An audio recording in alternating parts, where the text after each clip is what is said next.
Shalom, Akim. We're gonna check the audio here shortly. Then we'll go and get started. Let me see.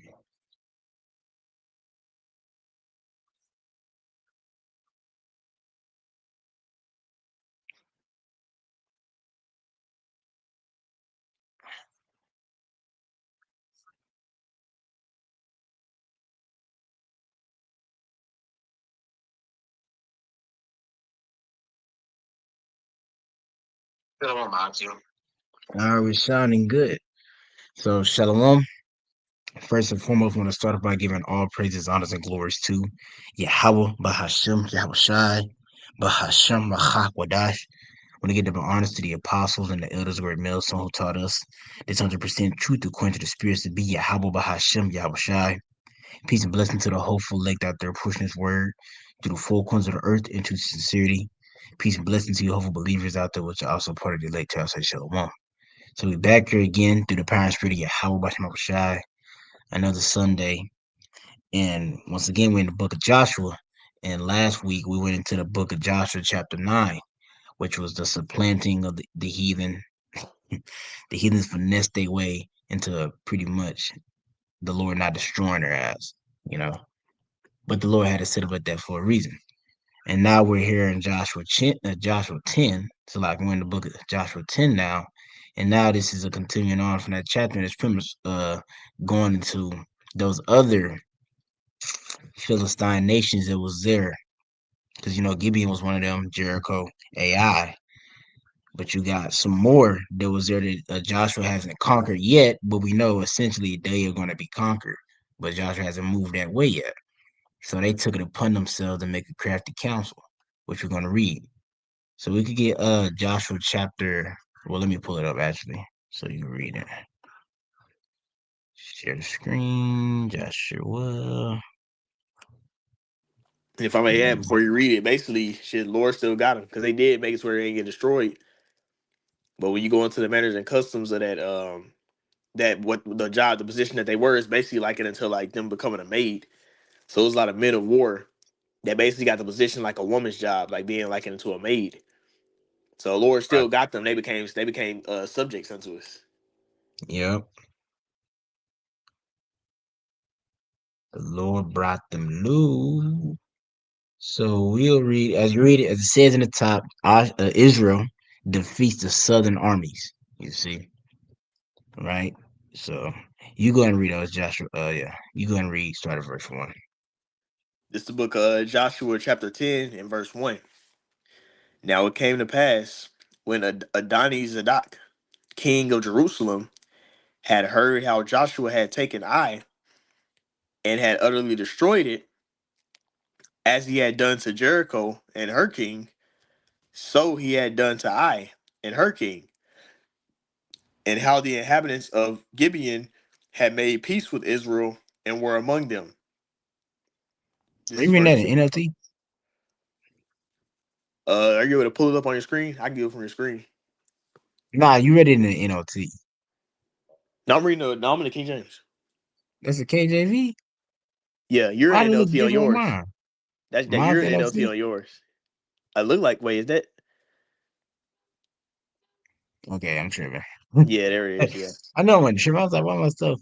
Okay, I hate when it is. I read it again, Bible Shot Salaki.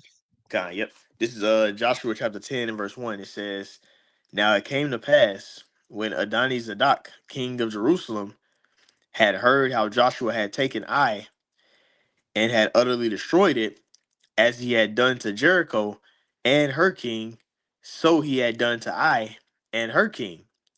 All right, so you gotta another thing too. As we're going into these kings, this is before the nation of Israel was in took over those lands. So the king of Jerusalem, which we know, Jerusalem a lot of times the scriptures referring to Israel, that's where we was at. But in this case right here, we haven't taken over Jerusalem yet. You still have the heathen that are still occupying that land, and we're going into right now is when Joshua, which the Lord, had Joshua would take over the land, and that's when Israel started to occupy it, because it was given to us by a covenant that the Lord made with Abraham. So these are heathen kings right now, Philistines, from the Ham. descendants of Ham, pretty much. They're occupying this area. And we already took out Jericho AI, which that's what King Isaac, that's what he's pretty much going into right here. They're pointing out, okay, Israel took out Jericho, they took out AI, and as the priest is going to read, they're going to mention Gibeon, right? So you go ahead, Doc. God, continuing on. This is Joshua chapter 10, middle of the verse. And it says, "And as he had done to Jericho and her king, so had he done to Ai and her king. And how the inhabitants of Gibeon had made peace with Israel and were among them." Right. So they the king of Jerusalem, right? This Hamite, he's taking into account the events that happened pretty much from Joshua, you know, since the book of Joshua started, the us passing the Jordan River, getting over there, getting ready to take over Jericho. Then after Jericho, I took over I, and then now Gibeon are subservients unto us, unto the nation of Israel. He's taking into account all these things, right? Because when you go into the map, which I'm gonna pull it up real quick, got all this stuff. I'm gonna pull up the map. I'm gonna show you where Jerusalem is, because Jerusalem is pretty much right next to Gibeon, pretty much. It's like right there. So he's seen it. He the first one. So let me share this one. I hate when I should just stop sharing and share the thing. Where is it at? Oh, it's a whole bunch of maps of these. But when you look at this right here, I wish I could always pull it up, but you can't never really pull it up every time you click on it. But you see, Gibeon is like right here. We was in that's where Israel's at. It was in Gagal, right? They took Hey, yeah, over you can cook. Gibeon. You can push Control Plus, and then it'll zoom it in. For real. You Yeah, said you gotta push control what? Control Plus, the plus sign. Damn, where's my plus sign on this keyboard? Okay, bad. Yeah. The water. So yeah, you see, Jerusalem right there. Jerusalem like right next to Gibeon. Like right there. So you know they seen that, you know.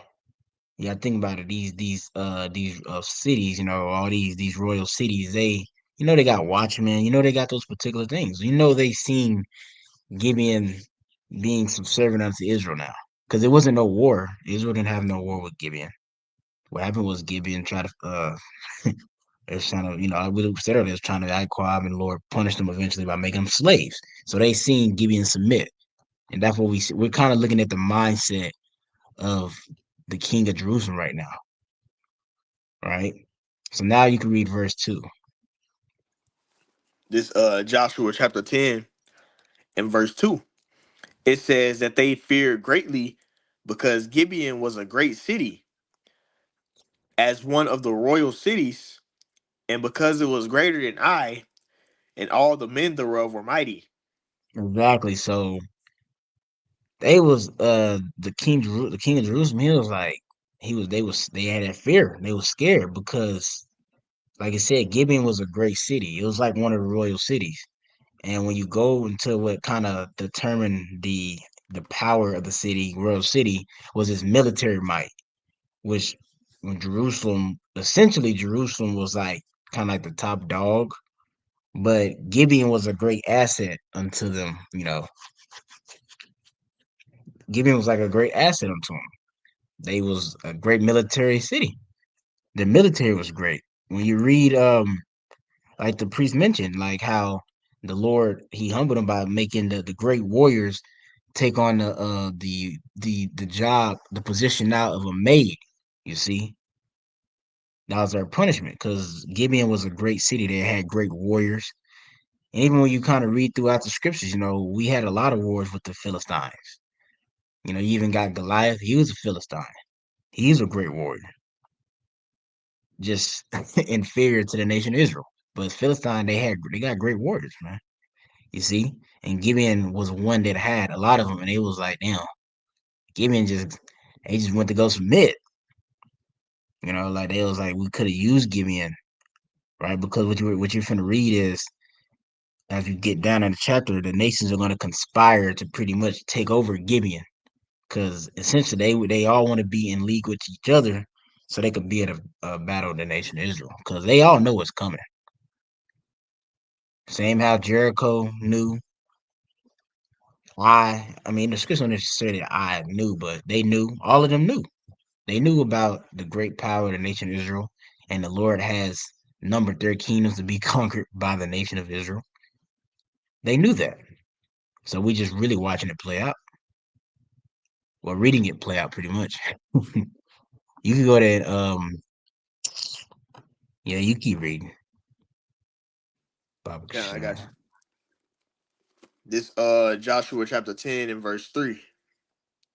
And it says, "Wherefore Adoni the Zach, king of Jerusalem, sent unto Hoham, king of Hebron, and unto Piram, king of Jarmuth, and unto Japhia, king of Lachish, and unto Debar, king of Eglon, saying, Come up unto me, and help me, that we may smite Gibeon, for it had made peace with Joshua and with the children of Israel."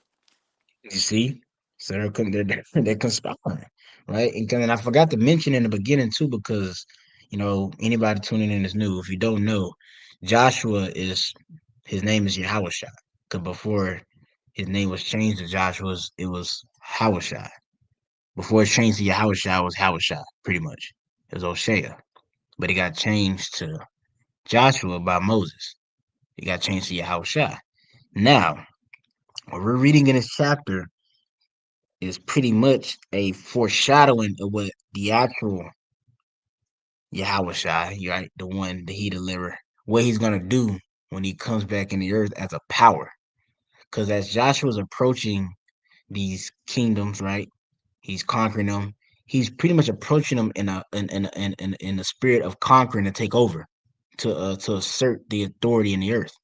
That's what Yahweh Shai is going to do when he comes back. When he comes back, Yahweh Shai is coming to pretty much bring the authority of the Heavenly Father. You see, establish the kingdom of heaven, bring the authority of righteousness. He's coming to conquer. You read about that. So as we read this chapter,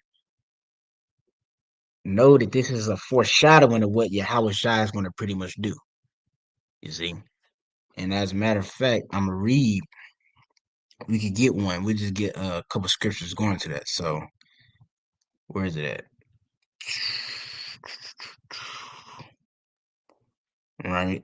Oh dang. There we go. Share this tab. So this is Revelation 11, right? 11, Revelation 11 to 15. It says, and the seventh angel sounded, and there was a great voice in heaven saying, the kingdoms of this world, and do you see what it's titled? The seventh trumpet, Hamashiach's reign foreseen. So because this is a vision. It says, and the seventh angel sounded, there was a great voices in heaven saying, the kingdoms of this world are become the kingdoms of our Lord and of his anointed Hamashiach, and he shall reign forever and ever. You see, because yes, we understand that Esau is the kingdom. He's the one in the top seat, but there's like miniature kingdoms under him in a sense. That's why it says the kingdoms of this world. You see, that's why you read about Psalms 83, man. You got the nations, they all conspire together. They all that's why what you see happening now is it's a collective thing with everybody initiating the new system. You just had it recently. Mexico just initiated digital IDs. Russia has digital IDs. UN has digital IDs. They all agree on that. Now they got their little differences, China got digital IDs too, but they all got their little differences as far as doing this and that. We don't want the American dollar, whatever, trading problems, whatever. But they all collectively have understanding that we got to initiate this new system and to pretty much purge out the sons of God. That's they all MO. You see, and I want to pull this real quick, right? I'm gonna pull this because as you look at it, right, you got these as we're reading in Joshua 10. We're reading in Joshua 10. Let me go back to it. Joshua 10 and 3, right? You had the king of Jerusalem. He called on all the other kings, all the other southern kings. You see, all the other southern kings. And I went to chat. And I had asked the chat, which I'm gonna share this real quick. I gotta scroll up though. Right. This is another thing I looked at. Let me see. Where is it at? Oh, and if y'all got any precepts, let me know, man. Am I right? King James. Yeah, so I had asked the chat, right? Let me just go down because I asked it something. Right here. I asked the chat, I said, is this similar going into the five royal cities, right? You know, the Philistine city, the Amorites, you know, Philistine. It says in this it says, is this sim I asked, is this similar to how it is today on a worldwide scale, having these world leaders? And it pretty much broke it down. Chat was like, "Yes, that's actually a very insightful comparison. The five Emirate kings of Joshua time ruled city states. They were operated almost like mini kingdoms, each one independent yet part of a larger network of alliances, rivalries, and wars for control. And that's what you see now. Because I asked it, is it similar to today? Because that's what you have today. You got Russia, China, you know, North Korea, South Korea, Europe, and all these, they kind of act in the sense of their own independent. Well, you got the NATO and the EU, but Russia and them, they're not a part of the NATO and EU. China, they act as their own independent state, but they all collectively are part of the same thing. You see, so it says in many ways, this mirrors the structure of the global power today, just as much larger and more complex scale. So, which we see the structure that they had during the time of Joshua when he took over those five kings, that structure is mirrored today. That's why I made the point of how when Yahweh Shai come back, like if you got a vision, like this is what like pretty much what Joshua doing is pretty much a foreshadowing what Yahweh Shai was going to do when he came to those nations today. You see, when he came to that assembly, it'd be all these kingdoms, they all have a collective goal together, goal, and essentially they're going to be wiped out. They're going to be conquered.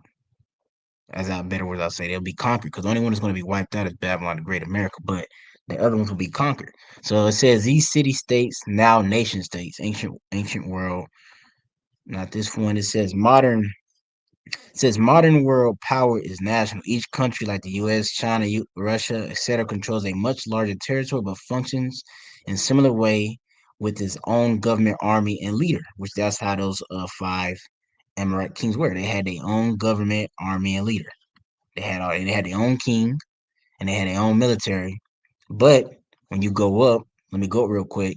This gives you a breakdown of how each one helped each other because you had Adonizedek, right, king of Jerusalem. He was the political center, the fortified, a major crossroads center, then a city. Then you had Hoham. He was the ancient patriarchal city, fortified hill city. And you had Pyram. He was strategic lowland fortress city. You had Jaffa.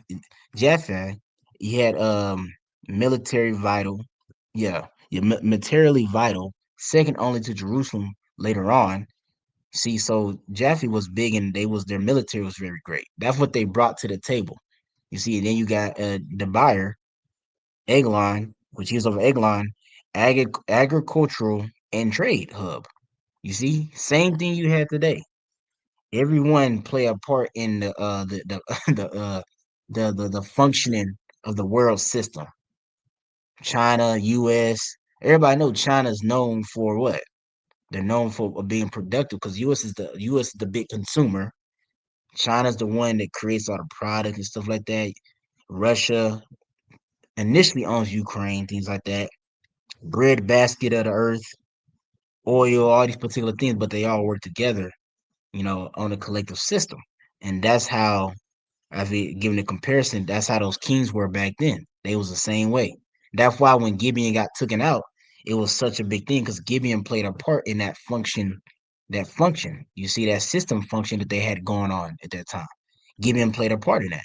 So they was like, shit, well, we're gonna go down to Gibeon and we're gonna fuck them up, man, because y'all over here pretty much committing treason against us. Like y'all are pretty much going to the enemy, which Gibeon Really, that was the smartest thing Gibeon could have did, to be honest. Because when you see the end result of those kings, it's not too pleasant. But I'm gonna read a little bit more on this. It says the alliance and coalition said in Joshua 10, the Amorite kings formed an alliance to protect mutual interests and resist a rising power. You see, because that's what they did. And Gibeon was supposed to play a part in that, but Gibeon ended up leaving. So they was like, okay, let's go get Gibeon. Because this is, and that's what's going to happen. You see, it says today nations do the same through alliances NATO and the EU, well, NATO, BRICS, UN, G7, EU. But we know pursuing the Joel and a second edge three, the nations are gonna pretty much, damn, fucking that. It's like the nations are gonna to come together and try to fight the Lord. Same reason as these Amorite kings were doing back then. That's one reason they went after Gibeon because Gibeon is supposed to be a part of the plan. But they was gonna come together because they mentioned how Gibeon was what they mighty men. So that's like they needed that military might. That's like we needed that.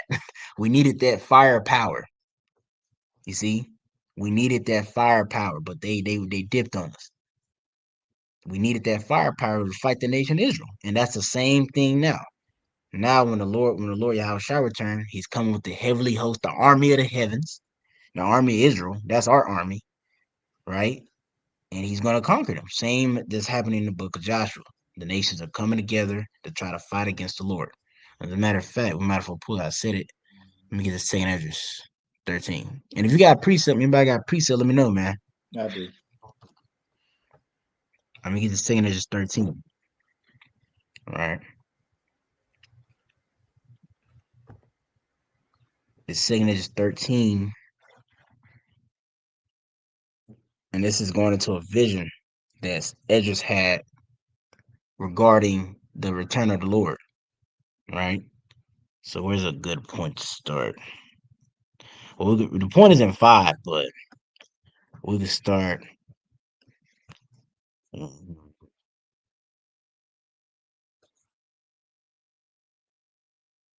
I just read. We just started verse 2. We can really start at 1. Yeah, we can start at verse 1 and read down, if you don't mind. Oh, shit. Slocky. I didn't know. I got you back in here, side. Yeah, kind of accidentally closed me up, bro. But I'm back in there. Now you, now you good. You good. Could you mind reading the second is 13 and 1 real quick? Well, we can read the verse 5. Yeah, I got you. This second Ezra chapter 13, and you said start from the top. Yeah, just start from the top. All right, this second Ezra 13, start from the top. And it reads, and it came to pass after 7 days, I dreamed the dream by night. Verse 2, and lo, there arose a wind from the sea that moved all the waves thereof. Verse 3, and I beheld, and lo, that man waxed strong with the thousands of heaven. And when he turned his countenance to look, all the things trembled that were seen under him. Exactly. And this is a vision of Ezra. He's seeing the vision of Yahweh Shah's return, pretty much. That's what's gonna happen. When Yahweh Shah return, like it says, and it behold a man wax strong, thousands of heaven. You see? That's talking about Yahweh Shah and the heavenly host. Which we'll pull a couple precepts talking about that, but I want to get to point of 5, but it's talking about Yahweh Shah and the heavenly host. That's why you read Isaiah 24 speaks about how the earth is going to reel to and fro like a drunkard. That's going to be caused by the nuclear missiles, but also before the nuclear missiles even initially, well, they're going to be hidden after when the Lord pull up, them things going to be shot. But it's going to be also from the realm of the Lord meeting the realm of this world. It's going to be, hey, y'all be watching the movies anytime an individual pulls up that's like high power, they always come into the realm and it always shakes things up. You see, it always shaking things up. That's what the Lord gonna do. When he pull up, it's gonna shake the earth, man. Yeah, think about it. This is the Son of Man coming with the heavenly host. You read about the Isaiah 63. It said he was traveling in his strength. Yahweh Shah is coming in his father's glory, man. So that's gonna shake the earth. You see? You keep going out. God, this is 2 Ezra 13 and verse 4. It says, Again, I just want to make another point too because I didn't mention it. That's why when it says when he turned his countenance to look and all the things trembled that were seen under him. Why did that happen? Because when the nations see this happen, because when they talk about it now, they make it seem like it's not something too big. Because you had Ronald Reagan, he has said that if there was an outside threat, shouldn't we come together as humans to pretty much battle it? Which that's prophecy, because that's going to happen. But when they see the Lord pull up in the heavenly host, first off, the earth's gonna be shaking, bro. That's gonna fuck them up first off. Then they see the glory, they see the power, they see the strength, they see the advancement, the technology advancement, light years ahead of what they could even imagine. That's why they're gonna tremble. That's why they're gonna tremble, because they're gonna be like, we fucked. They're gonna be like, we fucked, man. We ain't got no chance. We ain't got no chance. You go ahead and keep reading though, out. this 2 Ezra 13 and verse 4. And whensoever the voice went out of his mouth, all they burnt that heard his voice, like as earth filled when it filled fire. Exactly. So on the command, them laser beam from the chariots was turning niggas to dust. You see, as a matter of fact, he's gonna pretty much go into that. You keep going.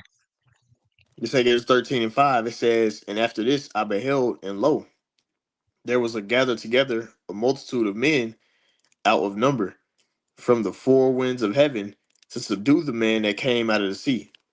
Exactly. To subdue the man that came out of the sea. This is going into those nations. This is going into Esau's system alongside with the other miniature kings under him that he run. They all collectively came together, the world leaders, the W to the EUV. They all came together. It's like, we got to fight this individual. You see? And like it says, a man came out of the sea, which is not literally talking about the sea.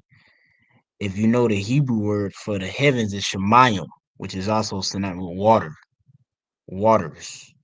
So Yahushua came out of the shemayim. He came out of the heavens, the waters, and it was gathered together to subdue him. And and when we read in Joshua 10, that's pretty much a foreshadowing of that. It's not to the T, like not exactly like, but it gives you a little it's very parallel to what Yahweh Shah's gonna do when he return. He's gonna come, conquer these nations, and establish the kingdom of heaven. Same thing Joshua was doing. He was what he's doing. Joshua was on a conquest to establish Israel in that region. You see that, and that right there wasn't essentially the blessing. That wasn't when we was gonna receive the blessing. That was gonna be when he came, when Yahweh Shai came, but it was a parallel to it. So we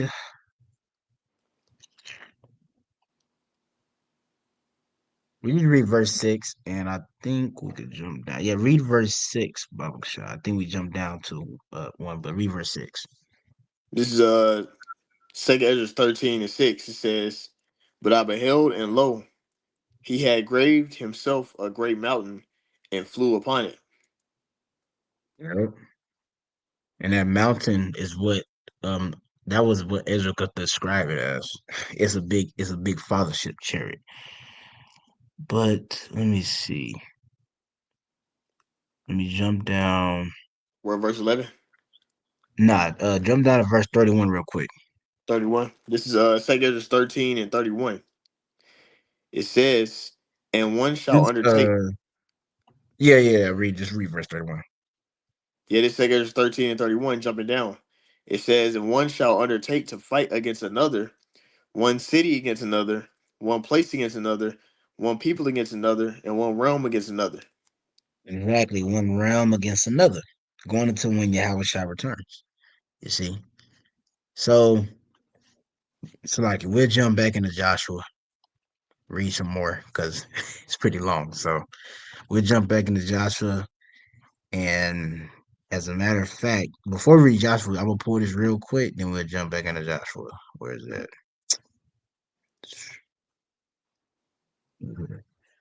Read this real quick for me, Baba Kashah. This Psalms 2.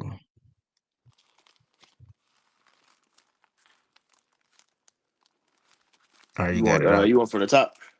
Yeah, Slucky, my bad. From the top, Psalms 2, from the top.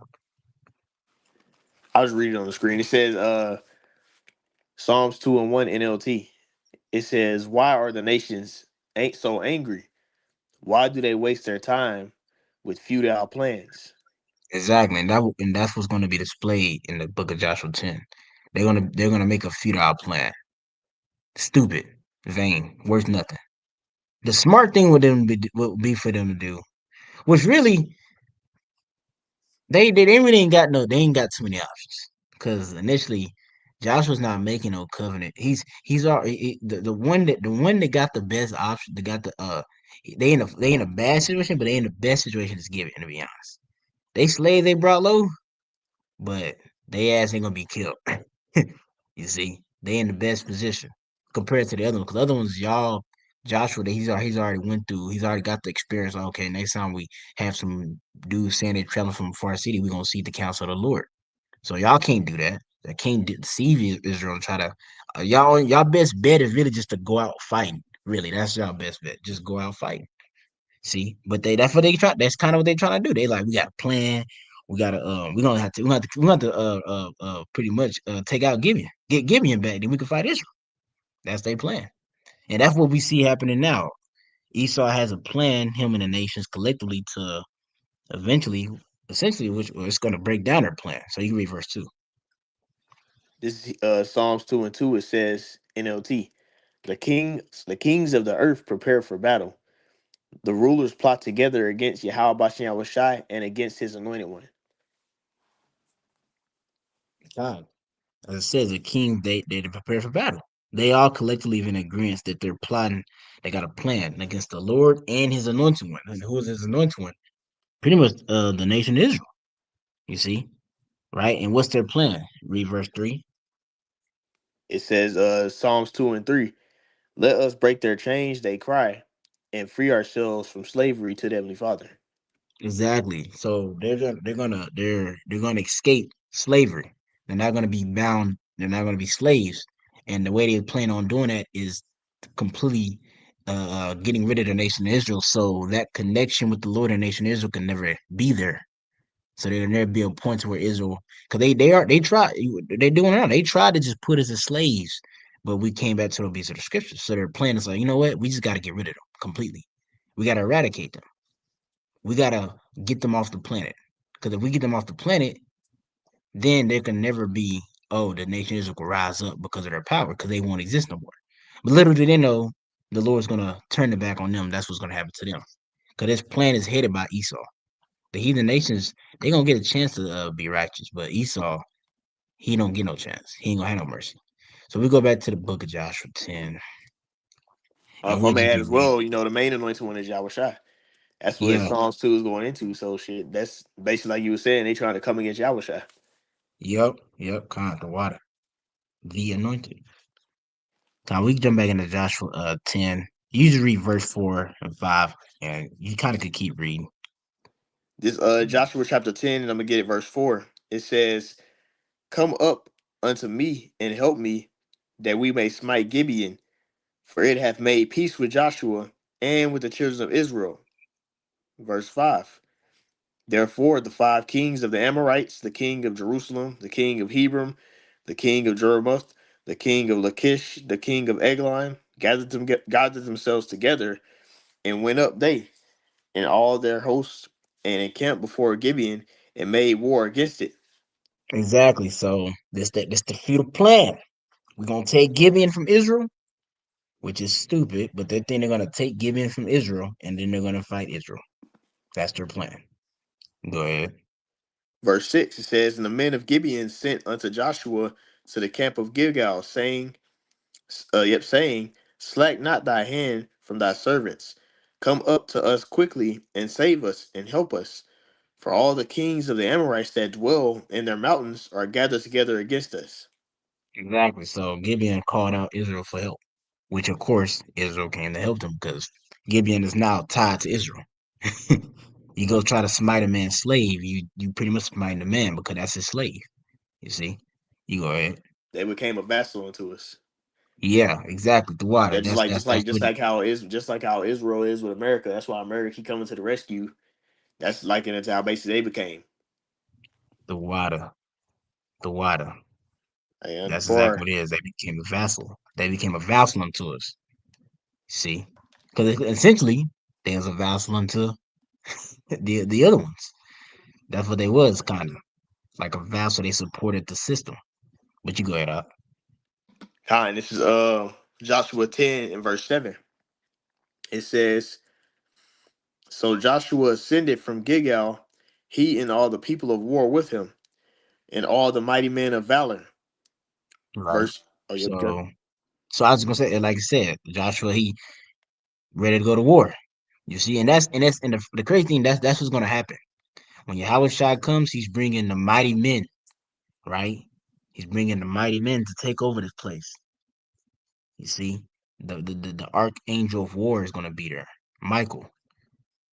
So the Lord is coming to rage war, as we read in that Second Ezra 13, right? Realm against realm. That's what's gonna happen now. So this is a parallel to what's gonna happen in the future when Joshua comes back, aka Yahweh, the anointed. You go ahead, Op. Hold on. kind. If I can make a quick point, made me think about Ecclesiastes 1 and 9. Really, when you was talking about the royal kings, but I kind of held my peace. But I'm gonna say something now because since I'm talking about it. Because as it says in Ecclesiastes 1 and 9, there's no new thing under the sun, man. You're literally seeing, history pretty much repeat itself when you went into that, even when you went into the Chat GPT, as far as Royal King, how it plays out today. Hell, even with Mhm. what you just said, as far as with basically, hell, Joshua name going into Yahushua, then Yahushua, he's actually going to come back to deliver his people and whatnot, right? So it's just kind of crazy how the Lord pretty much got it all, laid out on how he want the movie to go, right? Yeah. But yeah, that's all I want to say. Ah, the water. That's exactly what it is. Hey, we read it in Malachi. I am the Lord, I change not. You sons of Jacob not consumed. The Lord is not. He's not doing a completely new thing. The concept is usually the same. It just be different nations, and it could be played out in a different way, but the concept of it is the same. That's what we see. And the concept of Joshua taking over these Emirate kings. The concept of it is going to be played out here today when Yahweh Shai return. He's going to come and take out the modern day Amorite kings and establish the kingdom of heaven. You see, the only difference between this time period and the time period when the Lord comes, He's coming to deliver His elect. In this time period, Joshua, the nation Israel was already pretty much delivered. They was in their state. They just right now conquering and establishing their settlement. You see, you go ahead though. This is Joshua chapter 10 and verse 8. As a matter And of you have fact, hold on, I'll put it in the NLT because it's gonna make it more clear. Sometimes that old English will get you. All right, you got it now. kind. This Joshua chapter 10 verse 8 NLT. It says, "Do not be afraid of them." Yahweh Bashem Rashad said to Joshua, "For I have given you victory over them. Not a single one of them will be able to stand up to you." Exactly. So the Lord's like, hey, the victory's already yours. And that's what we say all the time, man. Brothers say that all the time, man. The elect getting a victory over this beast and this system is already documented in the scriptures. Israel getting the victory, Yahushua coming back conquering, is already documented in the scriptures. That's why when I'm gonna pull this real quick, just real quick. How's it worded?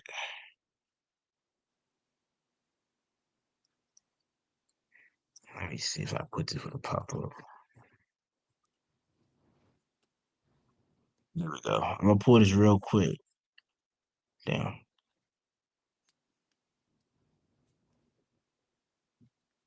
This is Isaiah chapter 34 and verse 16. It says, seek ye out of the book of the Lord Yahweh Bashmawashah and read. No one of these shall fail. None shall want her mate. For my mouth it have commanded, and his spirit it have gathered. You see, so The Lord has already got it documented. He's already has spoken and out that what? It's in this book that essentially the nation of Israel is going to get the victory. They're going to take the kingdom, Daniel 7. The saints shall take the kingdom. You know, you got countless scriptures talking about when Yahweh shall return, how he's going to come, he's going to make war, he's going to conquer. You actually get that prophecy in Judah. I mean, not in Judah, in Genesis. Should pull that real quick. It's Genesis chapter 4. This is a prophecy concerning the sons, but this is the one that talks about Judah. It's Genesis chapter 49 in verse 8. It says, Judah, thou art whom thy brother shall praise, which that's what's going to happen, right? And it says, thy hand, because what tribe does Yahweh Shah come from? He comes from the tribe of Judah. Now, this don't mean like in the kingdom of heaven, oh shit, Judah gonna be the top tribe as far as like, hierarchy and things like that. Because you read Revelation 7, 12,000 from each tribe. So the Lord's showing you the governing body is gonna be a collectively 12,000. The ones that's gonna be in the upper echelon, the elites, it's gonna be 12,000 from each tribe. But we know Judah is the top tribe, and Judah is the tribe that the Lord uses to initiate everything. And essentially, Yahweh Shah came from the tribe of Judah. You see? So Judah, aka Yahweh Shah, thou art whom thy brethren shall praise, which that's what's going to be like in the kingdom of heaven. Thy hand shall be in the neck of thine enemies, thy father's children shall bow down, thy father's children shall bow down before thee. You see, and that's what's going to happen. The Lord has already documented that the nations are going to submit unto the nation of Israel. They're going to be bowed down. You see, and you can really go some more to it because it says the scepter shall not depart, but that's the main point I wanted to get right there. So as we're reading in this Joshua, where is it? Joshua. Reading in Joshua, the Lord already got a promise. Do not be afraid. The Lord already got it. He's already got it documented. You see, it's already written out. I So had a these quick reset. scriptures, Tom, what you want? I'm gonna get Second Maccabees 8 chapter real quick. Okay. Second Mac. Second Mac. It's Second Maccabees chapter 8, and I'm kind of it's like three verses. I'm gonna read through these first two for Oh the my goodness. context. This is Second Maccabees 8 in verse 16 to 19. Right now I'm gonna get 16 to 18. It says, so Maccabeus called his men together unto the number of 6,000, and exhorted them not to be stricken with the terror of the enemy, nor to fear the great multitude of the heathen who came wrongfully against them, but to fight manfully. So fight with what? Courage, faith in Yahweh Bashem Yahweh Shai. Verse 17, and to set before their eyes the injury that they had unjustly done to the holy place and the cruel handling of the city, whereof they made mockery, and also the taking away of the government of their forefathers. But this is the point right here. Because he was talking about all the unjustly things the heathen was doing. So he's basically saying, like, man, these dudes doing all this wickedness, the Lord gonna judge them through us. But this verse Yep. 18, it says, for they said he trusts in their weapons and boldness, but our confidence is in the almighty power, who at a bet can cast both them that come against us and also the whole world. Right? So he had that faith and knew who was in control of the battle. The battle is of the Lord, like King David said. So Maccabeus was in that same spirit.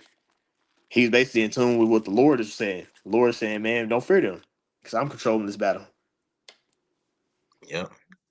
The water. Like scripture say, the battle is the Lord's. That's what David said. We jump back in that Joshua. If this Joshua chapter 10, and we have verse where? I'll read verse 8 Yeah, again. verse 8. Yeah. This Joshua chapter 10 and verse 8 NLT, it says, do not be afraid of them. Yahweh Bashem Shai said to Joshua, for I have given you victory over them. Not a single one of them will be able to stand up to you. Verse 9, Joshua traveled all night from Gilgal and took the Amorite armies by surprise. Verse 10, Yahweh Bashem Shai threw them into panic.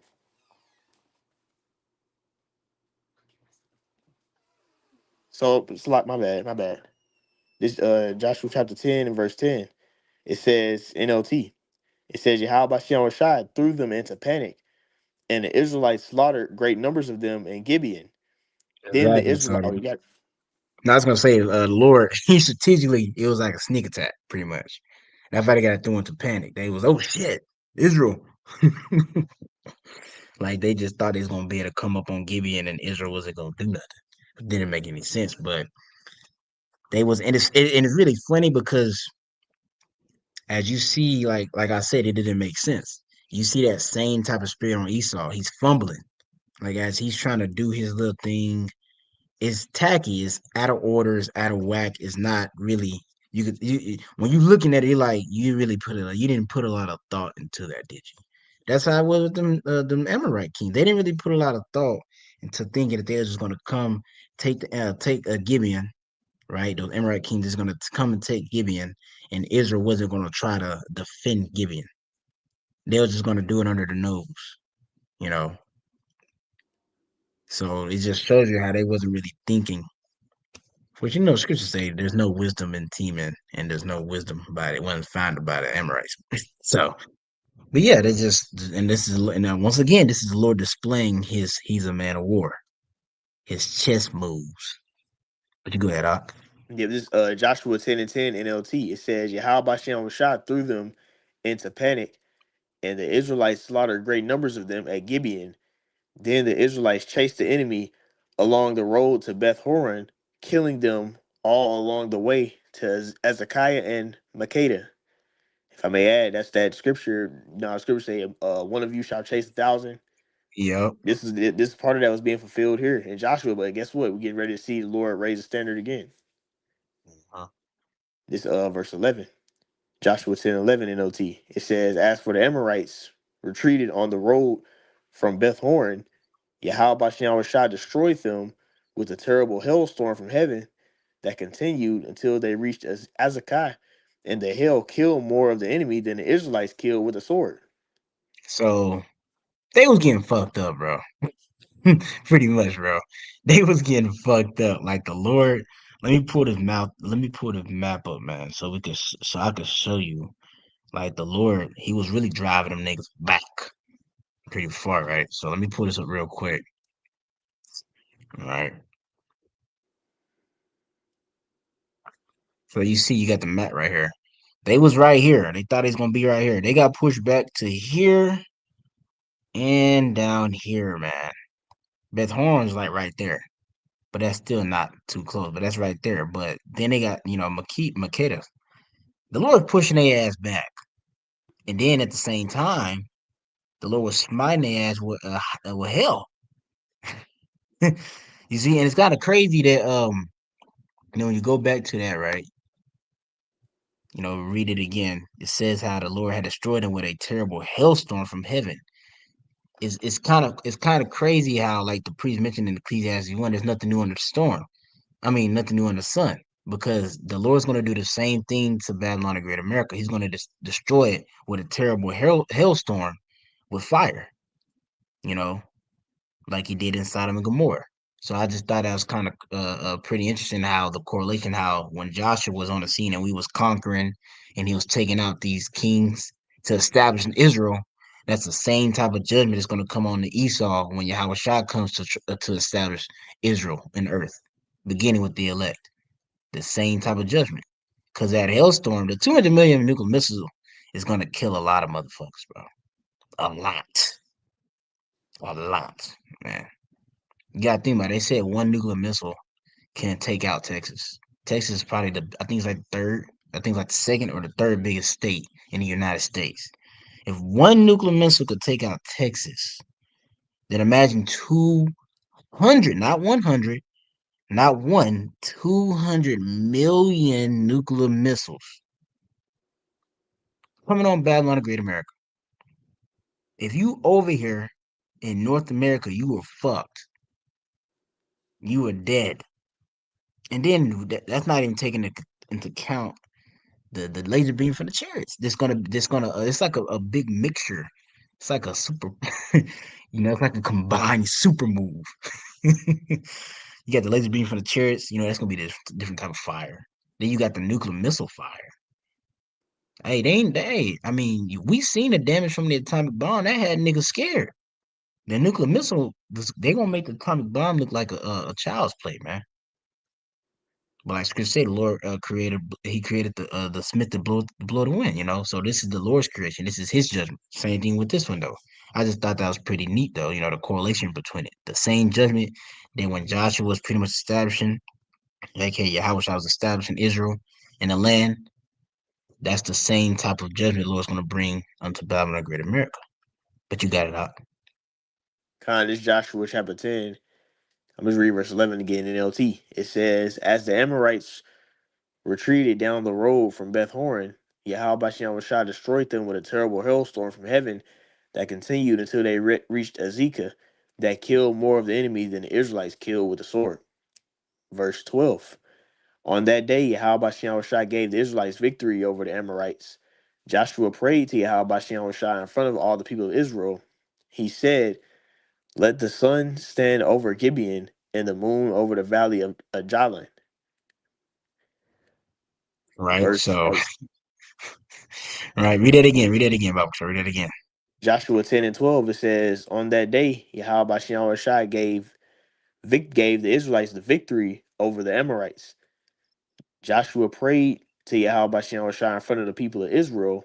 He said, let the sun stand still over Gibeon and the moon over the valley of Ajalon. I can't even see it. Can you push control plus a little bit? Oh, my bad, Salakia. I didn't know it was too far for you, man. My bad, man. Salakia. There you go. Is that better for you? Yeah, kind of, that's better. Yep, it says Ajalon. Did it go up on the screen or did? No, yeah, it's good, it's good. Okay. Yeah. Right. So, Joshua did a major miracle right here. He pretty much, he pretty much, told the Lord like, hey, you know, I need you to stop the sun. Stop the sun. Like, leave the sun in the air, in the sky, so we could finish killing these niggas, man. Like, that's crazy. You gotta think about that. That's crazy. The sun stayed in the air, right? The scriptures say, how anything you ask in my name, the Father shall do, that the Son be glorified. I mean, the Father be glorified in the Son. You see, because that's what's going to happen. Not saying that Israel's going to, brother gonna be like, hey, stop the sun, Lord, and he stops the sun and stuff. We don't know what type of miracles the Lord's gonna have brothers doing, but they're gonna be major miracles, and this is just a display of the Lord doing a major miracle. Putting the power upon His men to do these major miracles. You read about it in Revelation. As a matter of fact, let me pull it real quick. Where the BLB? I'm gonna just use this one. You read about that in Revelation 11, if I'm not mistaken. Yup, it's Revelation 11 because it talks about when you read right here. It talks about those. Where are they? Where are they? Where are they? I'll just pass it up. The two witnesses, the northern kingdom and the southern kingdom, and it talks It's about them verse 3. prophesying. Yeah, it says, and I will give power unto my two witnesses, and they shall prophesy 1,203 days, clothed in sackcloth.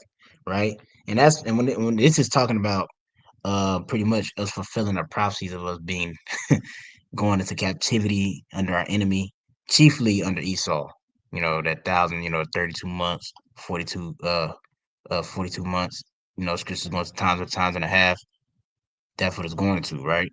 That's what's going into captivity. But he says he's going to give us power. Now, there's a verse in here. You talking about, yeah, you got to keep reading. You got to keep reading. No, is it's in this one right here? Yeah, yeah. Okay, Yeah, come on, you the know, I'm saying water, you got the to keep water. reading. Yeah, Yeah. the water. It says there. It says these are the two olive trees and the two candlesticks standing before the Lord, Yahweh of the earth. Right? And if any man will hurt them, fire proceedeth out of their mouth and devour their enemies. And if any man will hurt them, he must in this manner be killed. And where's the account where the Lord had fire proceed out of the mouth and devour their enemies? That was the account of Elijah. You see, when Elijah called down fire from heaven, he said, "If I be a man of the Lord, you will rain fire upon the army that was coming against him." That was cold, you see. But the same time, you see that we see that we see a miracle, the same similar sentiment being played with Joshua. He had the Lord stop the heaven, stop the sun. Yeah, think about that, man. He had the Lord, hey, stop the sun. The sun is not gonna be orbiting the earth and stop it. We're gonna stop the sun. We're gonna kill these niggas, right? Right. And when you read verse 6, it says, "These have power to shut heaven, that it rain not in the days of their prophecy." and have power over waters to turn them to blood and to smite the earth with all the plagues as often they will. You see? And that's what the power of the Lord is going to give back his men. You see? That type of power. But as I quoted, you got to believe upon Yahweh Shai that you will do these miracles and greater, that the Father might be glorified, the Father will be glorified in the Son. Because all these, the reason these miracles are being done are not so that Jacob be looked at as a top gun, they on another level. Essentially, for the Lord to be glorified. That's what it's going to do. It's going to glorify the Lord. You got it out. You can read verse. You just go and read verse 13. It's Joshua 10 and 13. It says, "So the sun stood still, and the moon stayed in place until the nation of Israel had defeated its enemies. Is this what Salakia? Is this event not recorded in the book of Jasher? The sun stayed in the middle of the sky, and it did not set as on a normal day." That's crazy. That's a sight to see right there, man. The sun stood still until they defeated their enemies. You go ahead out. Verse 14. There has never been a day like this one. Oh, there we go. Yep, it says this Joshua 10 and 14. There has never been a day like this one before or since when Yahweh Bashian Shah answered such a prayer. Surely Yahweh Bashian Shah fought for Israel that day. See, it was known that was the Lord. Hey, Lord be showing out, man. You gotta think about it. He split the sea, the Red Sea, and you gotta think about what's the report, the reputation when people go tell you like what happened. Like they're like shit, bro. The nation of Israel held the sun in the sky. You gotta think about it too. It wasn't just there. Everybody felt that. It wasn't like, oh, just that certain point, because the sun orbits the earth. So everybody close within the proximity of the region, they felt that like, damn, the sun kind of been out for a minute. You see? And that was by the power of the Lord. You go ahead, Op. It was Joshua 10 and verse 15 NLT. Then Joshua and the Israelite army returned to their camp in Gilgal. And it says Joshua kills the five southern kings. This is chapter 6, chapter Joshua chapter 10 and verse 16 NLT. During the battle, the five kings escaped and hid in a cave in Makeda. Exactly. So the king said, fuck this shit. We out. They let they men fight. They was being hirelings, bro. Cause that's what Esau's gonna do. Esau gonna send all you niggas to war, but he is not finna be out there. As soon as shit start getting bad, general, that nigga not answering. That nigga not answering. This nigga on a fucking plane to get out of Babylon to go to the bunker. As a matter of fact, this nigga gonna tell you he's sick, but his ass already booked his ticket to the fucking bunker over there in Europe. Shit, There's a no lot you of them think top that elite they over there already. that's what I was saying. They're already over there. The elites are not. You think the elites over here in Babylon still no? The Rothschilds, cause that's the one. That's the one. Is that the ones? No, the Rockefellers. Both of Yeah, them, shit, both of them, Rothschilds, Rockefellers, Oppenheimers, all of them. yeah, They're that top lineage. yeah. They dipped out. They're not over here. That's what them kings did. They dipped out when stuff started getting like they was fighting. I was like, hell no, we out. They escaped. They dipped out on the Makeda. That's like we gotta go hide, bro. Fuck that shit. We gotta get out of this, man. Cause it's getting fucked up. It's like we fucked. The That's hell, you gotta think about them seeing that shit. They first getting the ass whooped, right, by these men tearing them to shreds, and then the hailstorm killed more. Like, cause Nation Israel's killing a lot of motherfuckers, but then the hailstorm they did a number on their ass. They had that king shaking in their boots. It was like, man, we gotta get out of here. We gotta dip. We gotta dip, man. We can't. We gotta dip out. So they said, that's fuck, we gone. They let their man fight and they just left. That's pretty much what they did. It was a hirelings. that's Revelation 6. Yes, that's what's gonna happen. We Yahweh shot because like basically we going into Joshua. Well, what's gonna happen when Yahweh shot? Because like basically they dipped. Joshua was killing niggas and they got scared. Well, what is that? What happened when Yahweh shot returned? They gonna be like hide me from the wrath of the Lamb. Yep. They gonna be in them dens Yep. and rocks saying, "Hold on, let the dens and rocks fall upon us." So that way we don't gotta, so we can be hid from Yahweh shot. So they gonna be scared, man.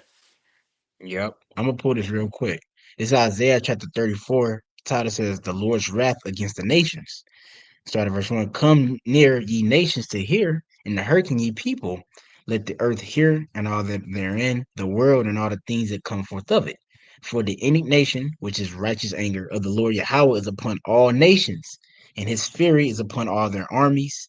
He hath utterly destroyed them, he hath delivered them to the slaughter. You see? And that what we just read happened. That was a display of the Lord bringing his wrath upon those nations at that time period, and it's going to play out again today. The same thing, man. The same thing. So this scripture goes, this chapter pretty much goes into the whole thing of the Lord's vengeance, but just getting that for time's sake. But we'll jump back into Joshua. Kind of, you got a point you want to like read to, like stop it or anything? You want to get like We did 22? hit the hour mark. Let's see, because it is long, man. The Yeah, rest you of it gotta is do a talks about part the two. You conquest. gotta get a part two on there. But Yeah, I guess you could read the. I was Yeah, thinking just read the half verse. Yeah, just read the verse 20. 20. Cool. Yeah, let's read the verse 20. 'Cause we already at the hour mark, so read verse 20. All right, it's Joshua chapter 10. I'm gonna read verse 16 again. It says NLT. During the battle, the five kings escaped and hid in a cave in Makeda. When Joshua heard that they had been found, he issued this command: come over the opening of the cave with large rocks and place guards at the entrance to keep the kings inside. Verse 19. The rest of you, oh, you go ahead. Nah, so Joshua put them niggas in there. It's like, we gonna leave y'all niggas for later. That's what he did. It kind of makes you think about when the scriptures say how he said he gonna put them in a pit. Esau says he's gonna put them in a pit, and after many days and years, he should be visited. So we gonna put that nigga Esau in a cave, in a pit, and we gonna cover that motherfucker up for a period of time until the judgment has come. Cause that's what Joshua's gonna do. He's gonna cut. He took some big ass rocks, put it at the entrance. You know the kings seen that shit. They like, fuck, they found us. Like the priest mentioned how the scriptures say how they gonna tell the rocks to fall upon us, but the Lord said, "This when I bring thee out." So the Lord had Joshua's putting these rocks in front of the cave to block off the entrance so they can't escape. Then he gonna put two guards in the front of it so they can finish doing what they doing. You go ahead, Op.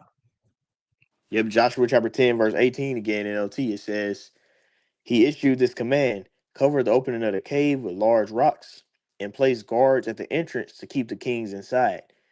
Verse 19. The rest of you continue chasing the enemy and cut them down from the rear. Don't give them a chance to get back to their towns, for Yahweh Bashem Shah, your power, has given you victory over them. This verse 20. So Joshua and the Israelite army continued their slaughter and completely crushed the enemy. They totally wiped out the five armies except for a tiny remnant that managed to reach their fortified towns. Yep.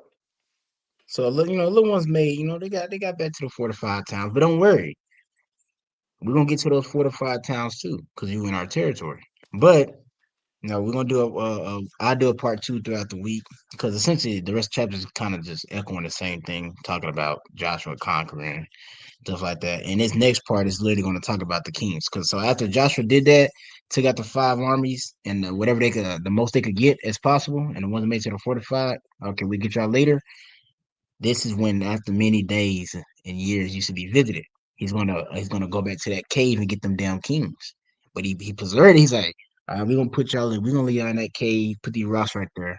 We'll get back to you when time. We're gonna go finish this out, man. So yeah, man, Lord, this is edifying to the parents for the Yahweh no Shiloh, so I can get the rest of the chapter, um, verse 20 down, sometime this week. But Lord is edifying to the parents for the Yahweh no Shai, feed your lemon sheets of Yahweh Bahashim Yahushai. I'm going to end up saying call halal. As a matter of fact, let me stop sharing this tab.